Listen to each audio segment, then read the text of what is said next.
It has been my intention, my thought, to make a video about what is often called Celtic Christianity for quite a while now. And so this morning I have come to the edge of the sea to try to make that video. Now, I am not nearly so far out into the edge of the world as the Celtic monks were. I think it's important to remember that most of the early Celtic Christians were monks.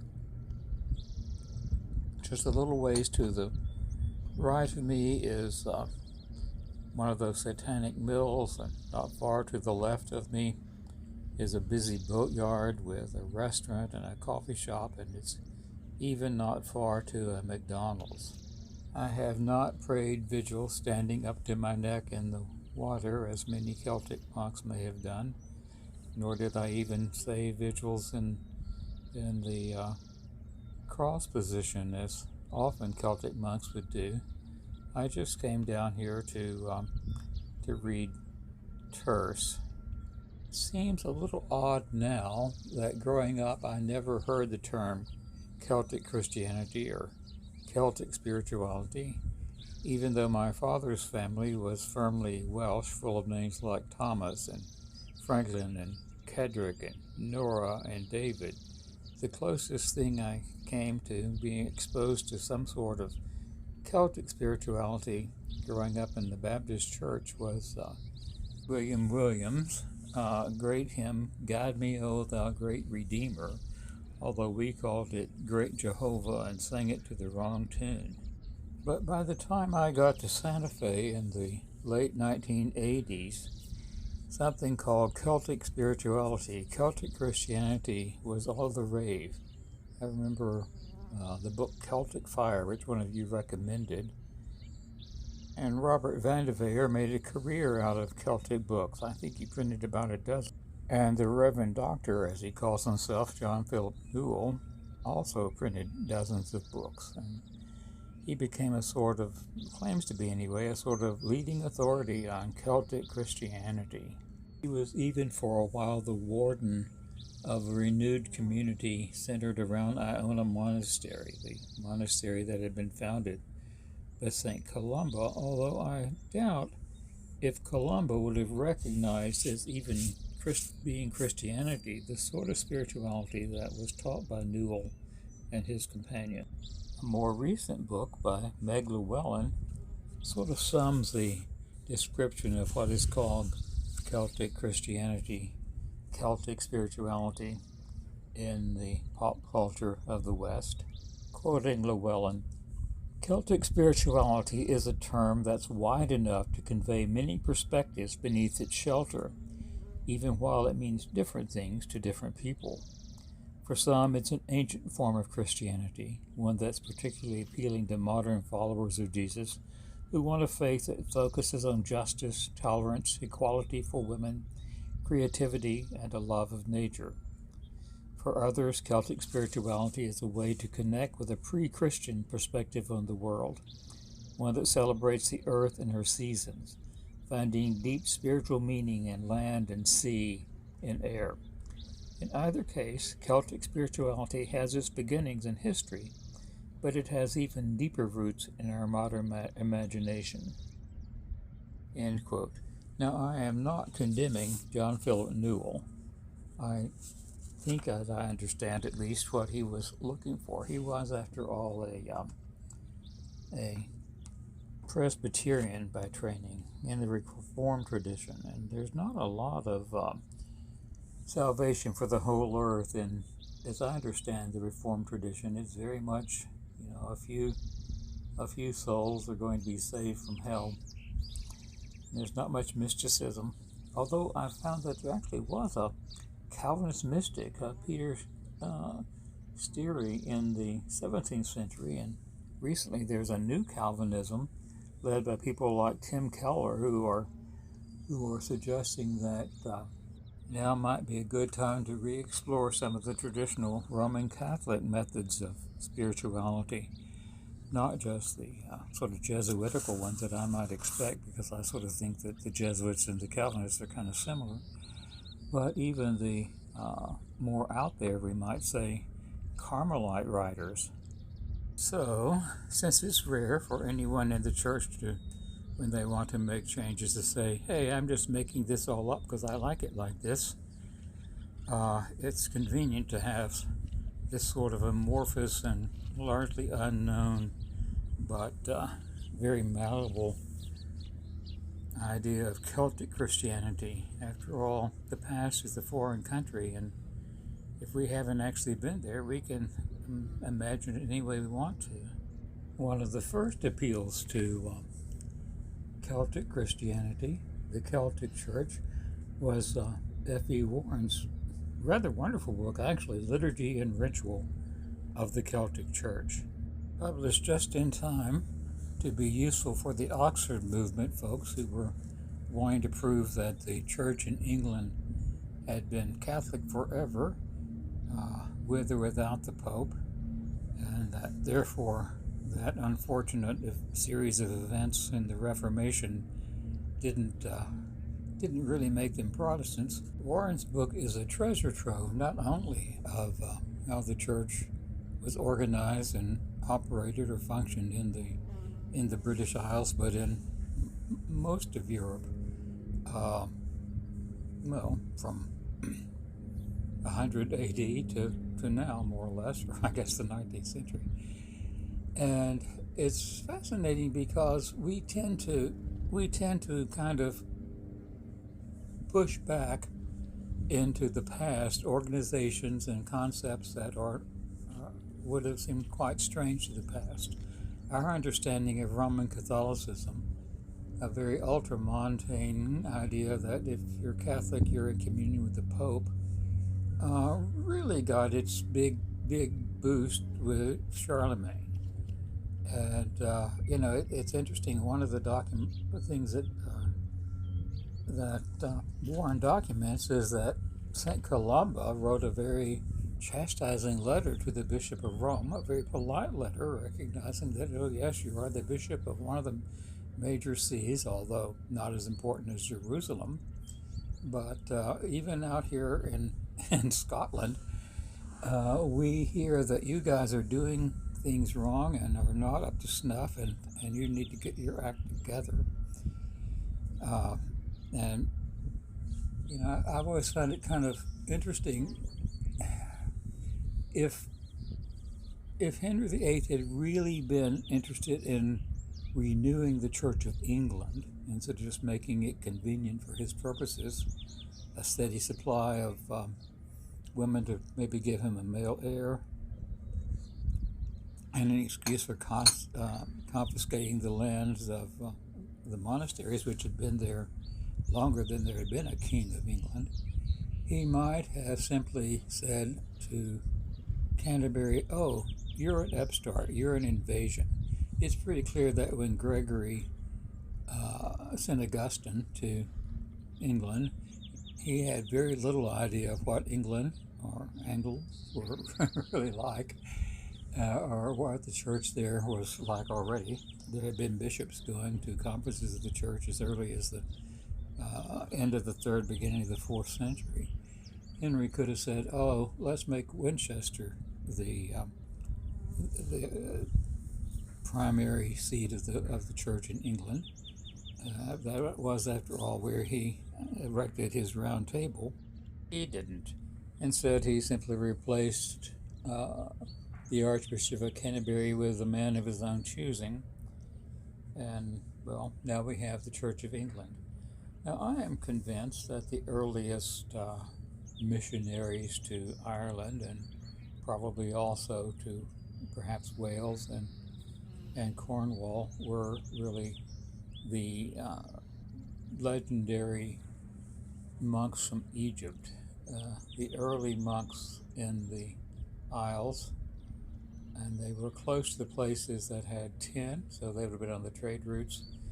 Seemed pretty much to follow more or less the rule of St. Pachomius, which is very simple, and it was the rule that had been used by the monastics in the Egyptian desert. Like the monks of the desert, the monks of Ireland fled the centers of civilization, fled the world, although the world is sort of a relative term. There were no cities, after all, in Ireland until Dublin was founded by the Vikings. And not having a desert, they called the sea their desert, the ocean their desert. They had a desert in the ocean. And they built little huts in little communities that followed the same pattern as had been used by the monks in the desert. They certainly didn't worship nature. They lived very close to nature, but then so did everyone until very recently. In many ways, the life of my mother's grandparents was very similar to the life of Irish peasants since time immemorial. And although it is true that they were sort of absent from kings, and they often didn't have bishops, although sometimes they did, that doesn't mean that the heads of the monasteries, the abbots, didn't have authority. And one of the most disliked parts of Roman Catholicism in the early Reformation, indulgences, pretty much came from the Irish penitentiaries, which gave specific punishments for specific sins, and ways that one could sometimes get around those punishments. This would also lead to private confession. But ultimately, the strengths in many ways of the early Irish monastic tradition were what would lead to its downfall. It was organized pretty much along the line of tribes or clans, and it's awfully hard for tribes and clans to resist when they are being attacked by much larger, better organized forces. And it was also very austere, and when Augustinian and Benedictine monasteries began to move into Britain, they were not unattractive. One could be a monk without perhaps being beaten for speaking at the wrong time. We, in our effort to make Celtic monasticism all kind and sweet and lovely, we often overlook the fact that it very often included corporal punishment. Still, despite the growing demands of Rome and the growing power of the English king, the old ways hung on pretty strongly until the 12th century, and in some places even after that. There is another thing happening here, however, that I think may be important and may be often overlooked, and that is that the church that we call Celtic claimed to be the Church of St. John, and the invading, if we want to call it that, Roman Church claimed to be the Church of St. Peter. That was, of course, what one of the things that came up at the famous Council of Whitby. And some folk who continue to claim to be in the Celtic tradition to this very day also claim that they are part of the Church of St. John. I am reminded of the politeness that John consistently shows to Peter in the Gospel according to St. John, stopping and letting Peter enter the tomb first, even though John had outrun Peter, and diminishing his own position in the church at the conclusion of the Gospel. This was a sort of politeness that Colman showed to Wilfrid at the Synod of Whitby, although Colman, of course, would eventually take his marbles and go home. When he went back to Northumbria, he packed up and went back to Ireland, where people did things right and didn't impose their wrong ways on other people. But he was polite about it. The last words of King Cuthbert, written in 687, and Cuthbert had bent, Bede would say converted, to the Roman usage are fascinating.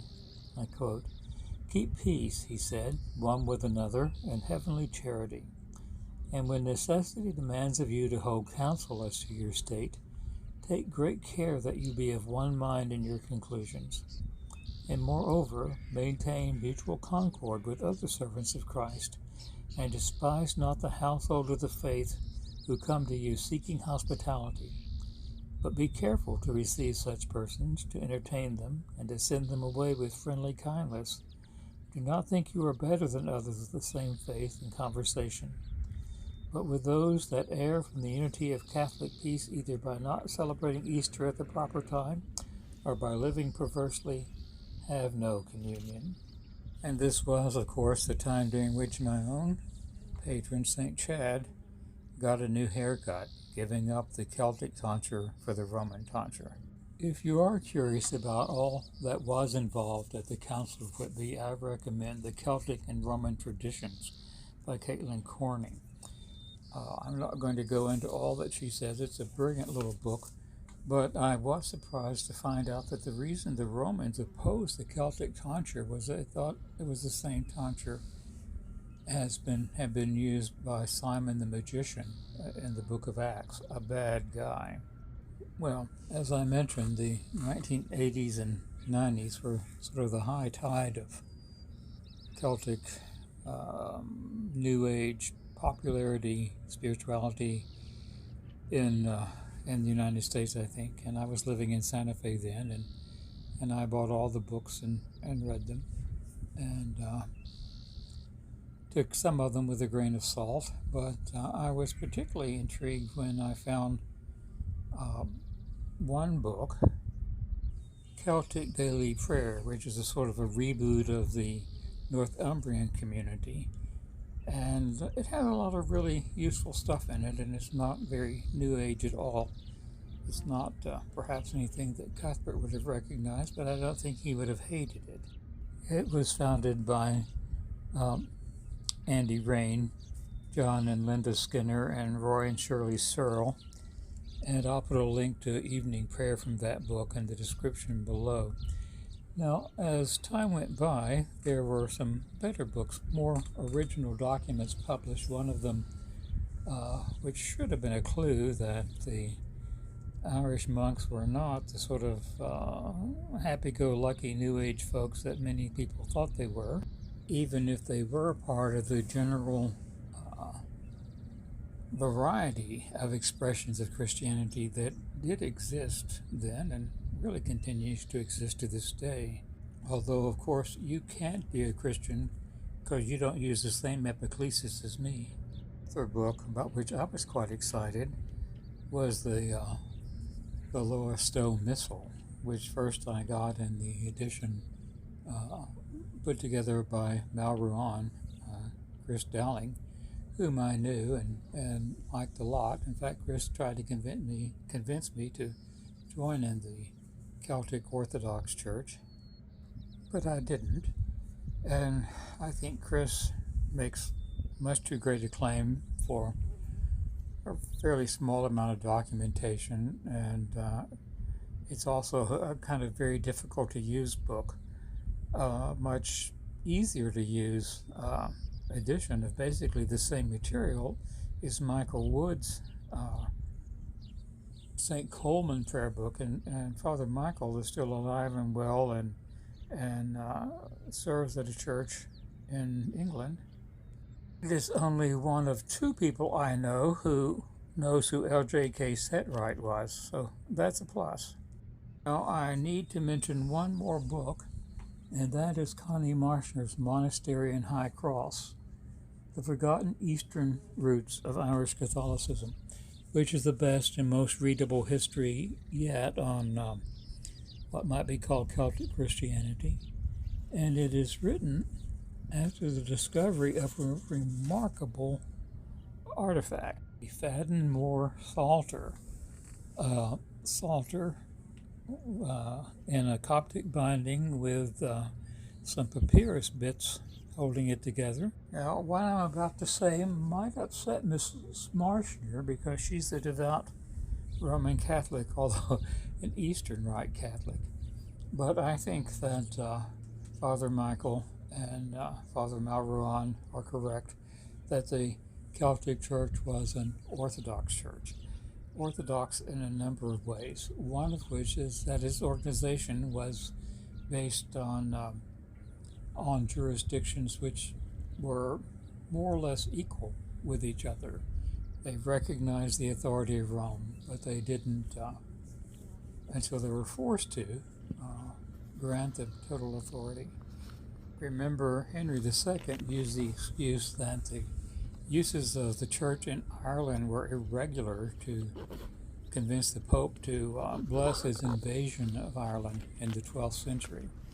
The use was probably the Gallican Rite, which may have come into the islands through the influence of St. Martin or the very influential monastery at Lorraine. In fact, there's no documentary evidence. In fact, his own writing suggests that otherwise, that Patrick was sent to Ireland by the Pope. He seemed to have gone there under the calling of the Holy Spirit. But I think we often overlook some of the longest lasting and in many ways most influential parts of what we might call the Celtic Christian tradition. As I mentioned, the only Celtic song that I knew growing up was William Williams' Guide Me, O Thou Great Redeemer.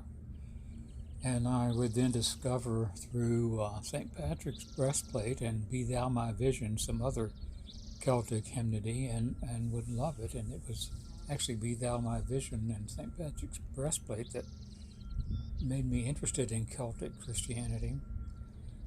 William Williams Pantycelyn wrote probably as many hymns as Charles Wesley, but they're certainly not so well known in this country.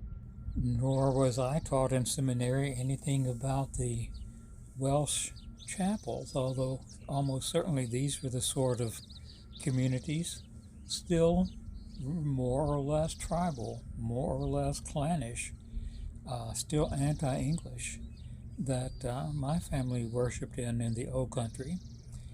And we weren't told anything about the Great Revival of 1904. Now, obviously, you can't learn everything in college or school or whatever, and this isn't one of those they should have taught me.